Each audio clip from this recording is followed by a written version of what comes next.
Elisa Lam was last seen on January 31, 2013 in the lobby of the Cecil Hotel in downtown Los Angeles. She was vacationing through the West Coast, documenting the trip on her blog, and checking in with her parents every day. On January 31, those calls stopped. Lam had vanished. Soon the police were involved and her parents arrived to help with the search.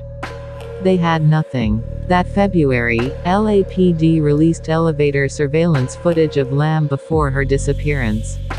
The footage shows Lam behaving strangely in the elevator, appearing to talk with invisible people, peering around the corner of the door, crouching in the corner, and opening and closing the door. But what exactly was going on raises more questions than answers. Theories range from psychotic episodes to demonic possession. Around that time, hotel guests started reported weird things happening with the Cecil Hotel water supply. The shower was awful, said Sabina Ba, who spent 8 days there during the investigation. When you turned the tap on, the water was coming black first for 2 seconds and then it was going back to normal. The tap water tasted horrible, Ba said. It had a very funny, sweety, disgusting taste. It's a very strange taste. I can barely describe it. But for a week, they never complained. We never thought anything of it, she said. We thought it was just the way it was here.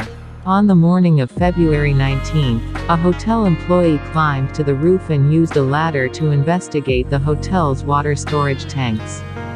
That's where authorities found the decomposing, naked body of Lam, whose personal items were found nearby.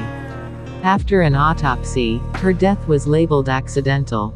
NBC Los Angeles reported at the time about the strange circumstances in the hotel's past. The tank has a metal latch that can be opened, but authorities said access to the roof is secured with an alarm and lock. The single-room occupancy hotel has an unusual history. Night Stalker, Richard Ramirez, who was found guilty of 14 slayings in the 1980s, lived on the 14th floor for several months in 1985. And international serial killer Jack Unterweger is suspected of murdering 3 prostitutes during the time he lived there in 1991. He killed himself in jail in 1994.